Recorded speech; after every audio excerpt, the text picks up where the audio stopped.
अस्सलाम वालेकुम नाजरीन, आप देख रहे हैं जीबी ट्रू न्यूज़ एचडी और मैं हूं आसिफ माजानी। नाजरीन, इस वक्त मैं पब्लिक स्कूल एंड कॉलेज केरदू में मौजूद हूं और आज यहां स्पोर्ट्स गाला 2022 का इख्तितामी तकरीब मुनक़िद हुआ, जिसमें चीफ सेक्रेटरी गिलबस्तर मुहिद्दीन वानी और वज़ीर ज़राअत काज़िम मैसम ने खुसूसी तौर पर यहां पर शिरकत किया। इस हवाले से vice principal public school and college Mohammad Ali Sahab हमारे साथ मौजूद है। सर, बहुत शुक्रिया, आपने टाइम दिया।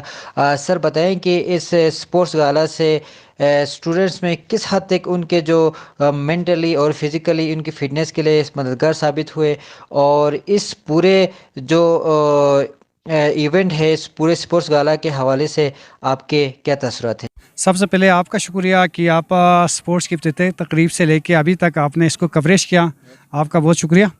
उसके बाद चूँकि मतलब हमारे यहाँ मतलब जो पढ़ाई की एक्टिविटीज़ है बहुत स्ट्रॉन्ग होती है, क्योंकि हमारा सेमेस्टर एग्ज़ाम है, उसके साथ पेरेंट्स का जो कोऑर्डिनेशन है बुलाना है, जिसमें मतलब अगर आप सिर्फ पढ़ाई पे फोकस करें तो बच्चे बहुत ज़्यादा स्ट्रेस हो जाते हैं।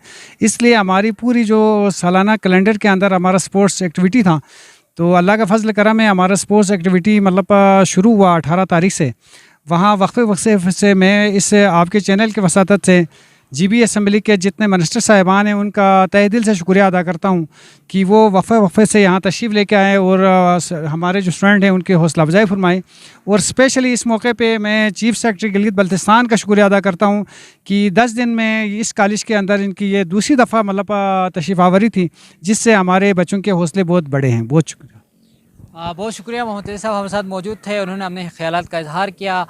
पब्लिक एंड कॉलेज से आसिफ माजानी को कैमरा टीम के साथ इजाज़त दीजिए। अल्लाह हाफ़िज़।